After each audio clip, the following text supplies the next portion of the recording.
Welcome to the Wars of the Roses.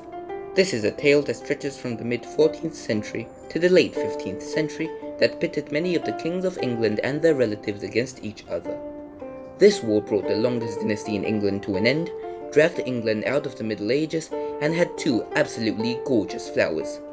No other war on the British Isles since 1066 has ever come close to making a bigger impact than this war. But before we begin, we need to know a bit of background information. Firstly, why is the wars called the Wars of the Roses? Well, the Wars of the Roses were named many years after the events happened. The name was supposedly given due to the badges of the two houses participating in the war. Houses here being code for family or dynasty. The Lancastrians, as we would call them, used the red rose, and the Yorkists used the white rose. Why were these houses called York and Lancaster? It was mainly due to the fact that the houses held the Duchy of York and Lancaster respectively throughout the duration of the war. Another dynasty that we will mention in the beginning is the House of Plantagenet. Why were they called the Plantagenets? Well, legend goes that the first ever Plantagenet king's father, Geoffrey of Anjou, and his Count of Anjou ancestors used to wear a Plantagenista on their heads, Latin for yellow bloom flower. So Plantagenist had been a nickname for Geoffrey of Anjou, but it was not until Richard of York in the 1400s that Plantagenet would become a family name. Although it is unsure why he did this, it did emphasize Richard of York's descendants from Geoffrey of Anjou, which would be important later on. The reasons how the Plantagenets replaced the previous House of Blois is another story on its own, but basically, numerous battles were fought between two individuals that would eventually put Henry II on the throne. Now that we got all of that out of the way, let's begin.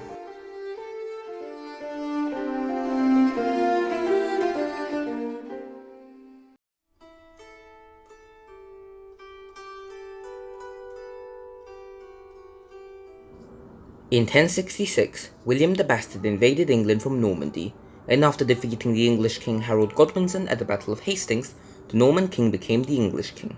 He also changed his name to the Conqueror, as he felt the previous one was a bit off-putting, even though it was 100% true. However, ever since he invaded England, the ruling dynasties of England and France, which is where Normandy is located in, were now closely interlinked, which is another way of saying that things were about to get hectic. Normally, this would lead to small battles across the border, but in 1337, King Edward III of England decided that he was the rightful heir to the French throne, and when Philip IV of France challenged England's land in Gascony, Edward responded by attempting to take the throne of France, beginning the 100 Years' War.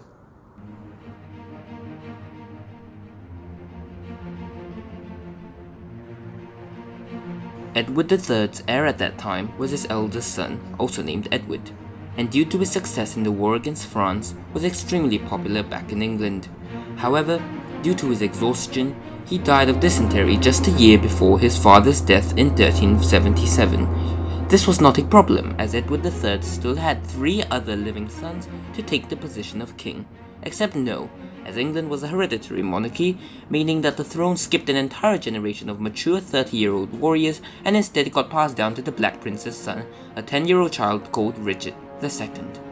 At that point, Richard's uncle deemed him maybe not the best choice for running an entire country. And so, in 1388, Thomas of Woodstock, Richard II's uncle, led a coalition of powerful nobles in the country against him. This saw the king's power tremendously restricted. One of the nobles was Henry, the son of John of Gaunt, who was also the Duke of Lancaster. He, Thomas, and their friends were satisfied that they had won, and so didn't fight for a decade afterwards. Richard, however, would strike back against this in 1397 by dissolving Thomas's coalition and probably getting someone called Thomas de Mowbray to murder him too. Henry, though, was spared the prison sentence due to unknown reasons. Despite this true act of mercy, Henry was not happy with the turn of events and soon came into conflict with Mowbray, and eventually Richard called for a duel of honor to settle the score. Richard, however, was soon unsatisfied with this and banished them both, upsetting the nobility of England, who feared they were losing their rights. While Henry was in exile, his father John, who had agreed to let Henry be exiled, passed away in 1399. Richard forbade Henry from inheriting his father's lands, which Henry thought was enough. Given there was no one he could rant to about this, he decided he'd instead gather an army and invade England while Richard was campaigning in Ireland. Upon Richard's return, he took the glorious and prestigious route of giving up, going to prison, and dying. Henry was now King Henry IV, as the Lancastrian Red Rose was established on the throne. Despite small rebellions, Lancastrian rule endured, passing on from Henry IV to the Fifth. Henry V went campaigning in France and actually beat the French king. In the peace treaty, it was said that when he and the French king died, his son, Henry, would inherit England and France respectively.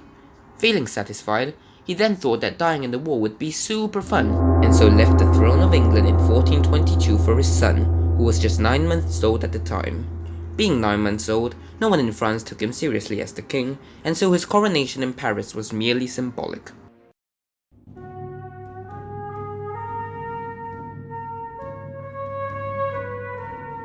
The young Henry spent his early years in the care of several noblemen, most notably Richard, Duke of York, the great-grandson of Edward III.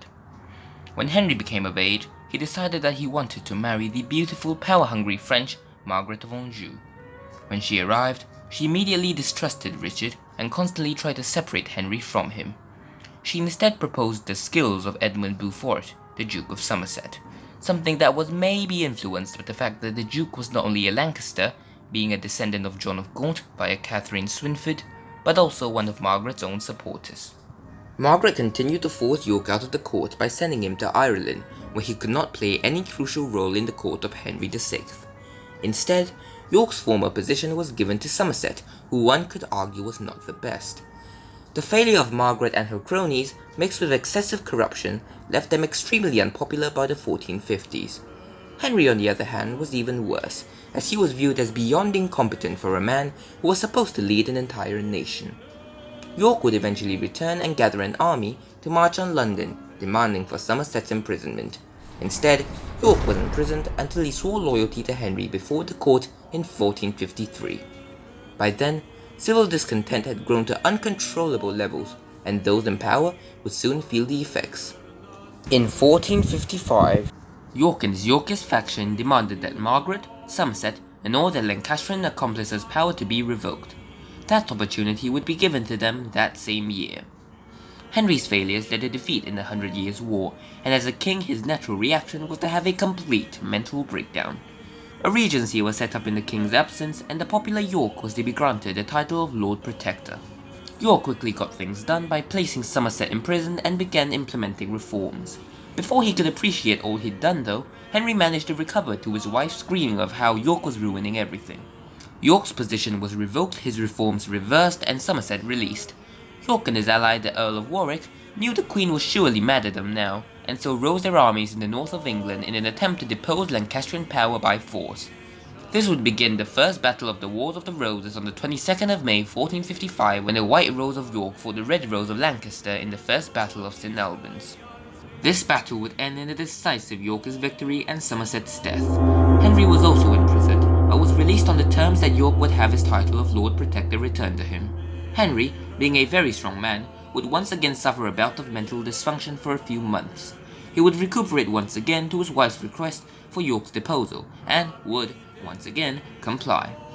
This caused York and Warwick to both fear for their lives, as this time they felt that the Queen would surely come down hard on them, and so both fled the country, going their own separate ways in 1459. Margaret had them labelled as traitors to the nation, and should they ever be caught would surely face the charges of treason. York stayed in hiding while Warwick took the grander approach of defending his castle in Calais while launching raids against the Lancastrians. In 1460, Warwick decided that he had had enough of waiting in his castle and decided to straight up invade England. He would take London and Kent to much applause, as York and Warwick were far more popular than the corrupt Margaret and the naive Henry. The Battle of Northampton soon after its landing would see the Lancastrians once again routed, and Henry getting captured again. York returned to England after Warwick did all the difficult stuff to assert his claim on the throne of England, having himself and his children designated as heirs to the throne upon Henry VI's death. Margaret was done.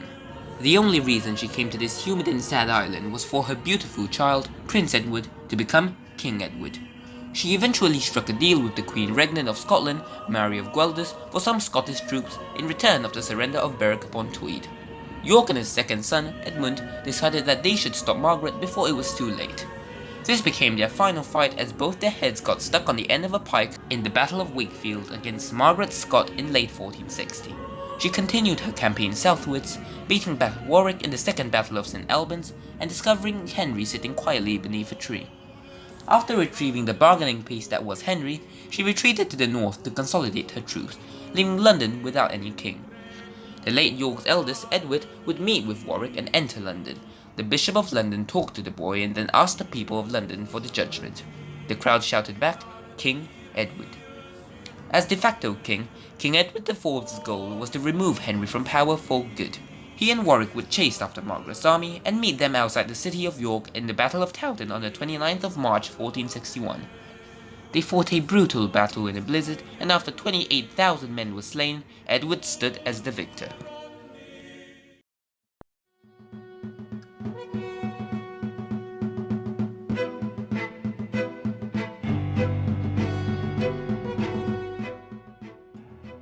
It appeared as if Edward had finally ended the Wars of the Roses in a Yorkist victory. But no, because Warwick. Warwick started negotiations for Edward's marriage to Anne of France or Bona of Savoy. He was enraged to discover in October that Edward had in fact already married to Elizabeth Woodville, who was a widow with 2 sons, whose Lancastrian husband had died at the Battle of Towton. He thought Edward was far too ignorant of politics and deemed that he must betray Edward for his younger brother George in France along with Margaret. Together, they signed an allegiance and restored the Lancastrian force. After multiple marriages and several handshakes, a plot to depose Edward was in place. In 1470, Warwick returned to England for an invasion, right as Edward was busy suppressing Lancastrian rebellions. Catching him off guard, Edward was forced to flee. He chose to bring with him his youngest brother and supporter, Richard, Duke of Gloucester. Warwick now decided to once again use Henry VI by putting him on the throne and offending George. His whole motivation of supporting Warwick was to seize the throne for himself, not for Henry VI. However, since Warwick was the one who put Henry on the throne, he was the real power behind it. Warwick forced England to befriend France and was dragged into a war against Burgundy. In response, Charles of Burgundy offered Edward the funds to take back his throne if he fought for him, and so Edward would go to war. Edward invaded in 1471 and met up with his brother George, who begged for forgiveness. He forgave George shortly before confronting Warwick's army in thick fog, and, using the confusion, defeated them at the Battle of Barnet, even though he was outnumbered. With Warwick also having been slain on sight, news quickly spread to Margaret, who had just landed on the very same day. Fed up, she decided to risk it all and confront Edward at the Battle of Tewkesbury, which was not a good idea.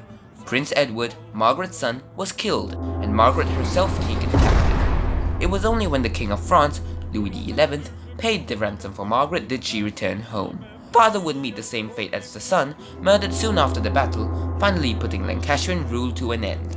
Yorkist power was restored, and this finally put the Wars of the Roses to an end or not.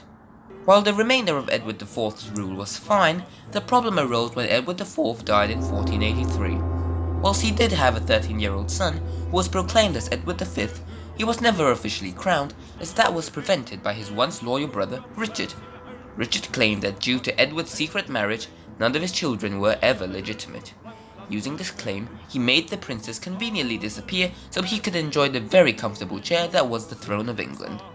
Richard III's blatant power grab shocked nobles, but surely no one remained to challenge him as the last ever Plantagenet. Well, no one did, until the discovery of Henry Tudor, a Lancastrian descendant of Edward III. Raised in exile in France, Henry crossed the Channel in 1485 with an army to face Richard III in the Battle of Bosworth Field on the 22nd of August. Henry beat the odds by defeating an outnumbering army, along with killing Richard. He found Richard's crown on a bush on site and proclaimed himself as King Henry VII. To make sure no problems cropped up, he married the daughter of Edward IV, Elizabeth of York. This finally united the two Roses into the House of Tudor and ended the Wars of the Roses.